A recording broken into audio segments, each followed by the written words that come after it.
So you want to have just like about a 1/2 inch that goes underneath your ribbon. So if this is the top of the ribbon and that's folded over and you have about a 1/2 inch, we can go up even a little higher. So there's not an exact measurement because it all depends on the width of your ribbon. So there we go. We're going to do about that much. I'm going to fold this over.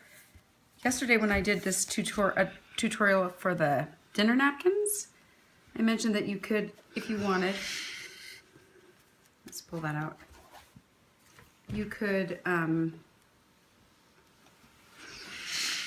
use a piece of paper for the edge. So I brought this, I cut a piece of cardstock to demonstrate. I'll use that in just a second. We're going to check to make sure that these two ends are the same. It looks like this was a little shorter on this side, so a little longer on this side. I'm going to move this up just a little bit.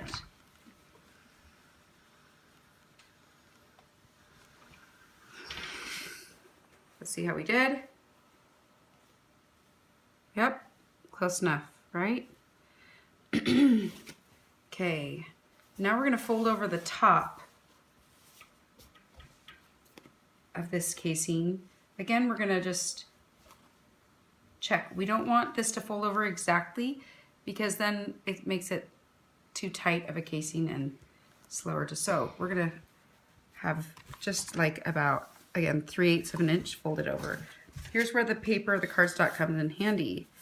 You just line it up, fold your fabric over the cardstock and press. And don't burn your fingers. Yeah, like we talked about yesterday.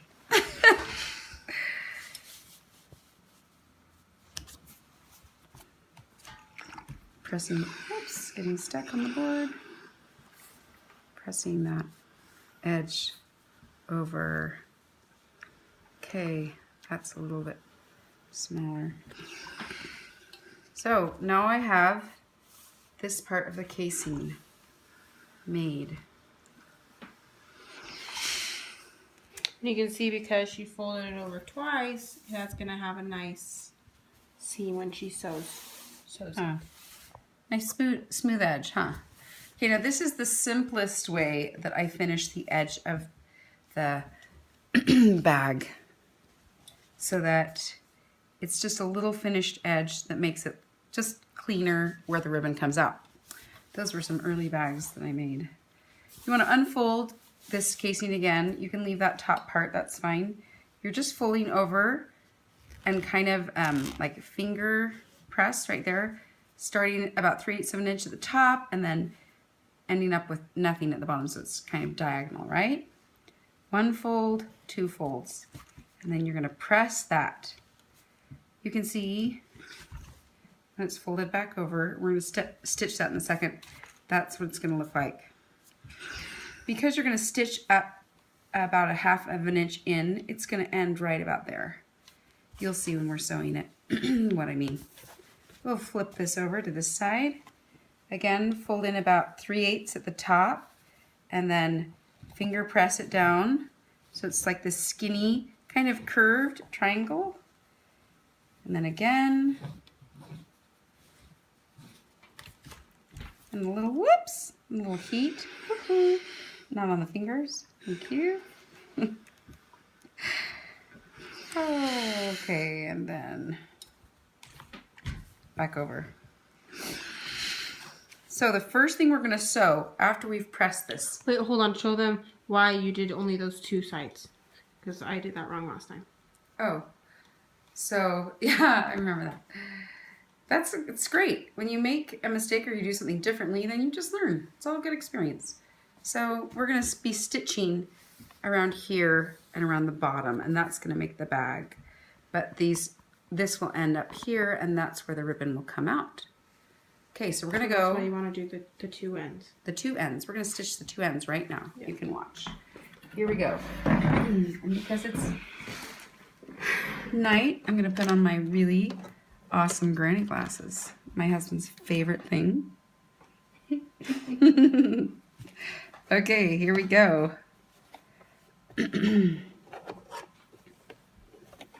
Needle down right on the corner.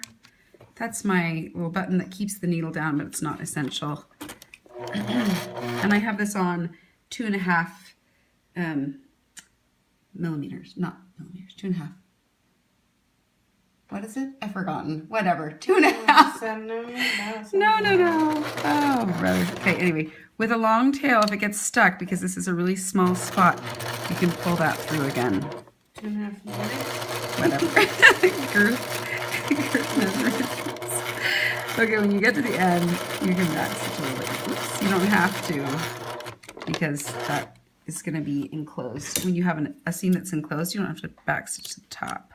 So show them the seam up close. How All you right. did it. So she just stitched right along the edge of my finger. Stitched right along the edge of that. Thank you.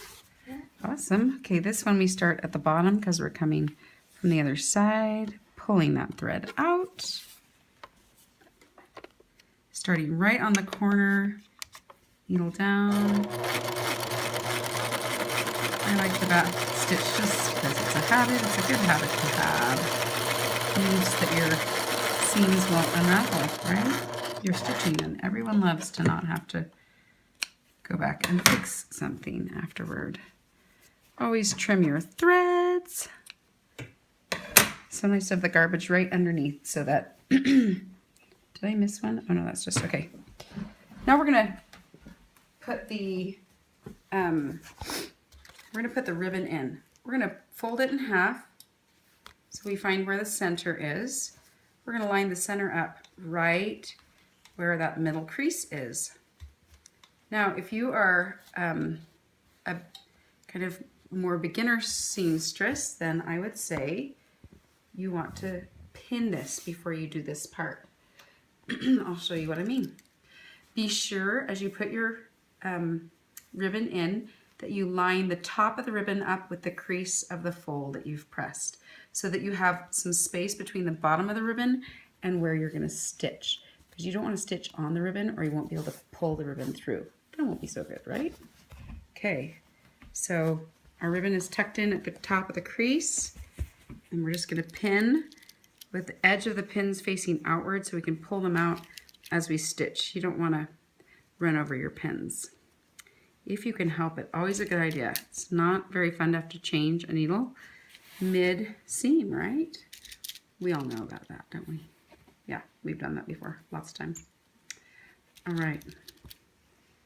But if you've done this lots of times, you don't have to put any pins in. You just know kind of how to hold it, guide it in, but it's no big deal. All right.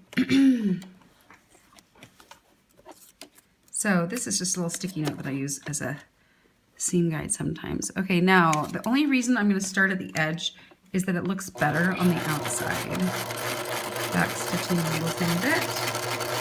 And I'm going to stitch right next to the edge.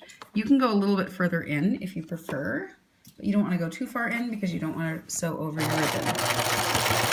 Again, I'm going to kind of sew a little bit fast because that's what I'm accustomed to, but you go as slowly as you need to go to have it look nice and be straight and not go over the edge, whoops, to the left or onto the ribbon to the right.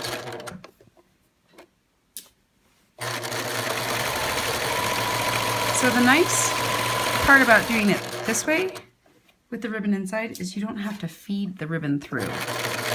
If you're really nervous about sewing the ribbon in this way, of course you can just sew the casing without the ribbon inside, and then you can put a safety pin in the end of the ribbon, fold it over, folding the end of the ribbon over, and thread it through like you would a waistband or any other kind of casing.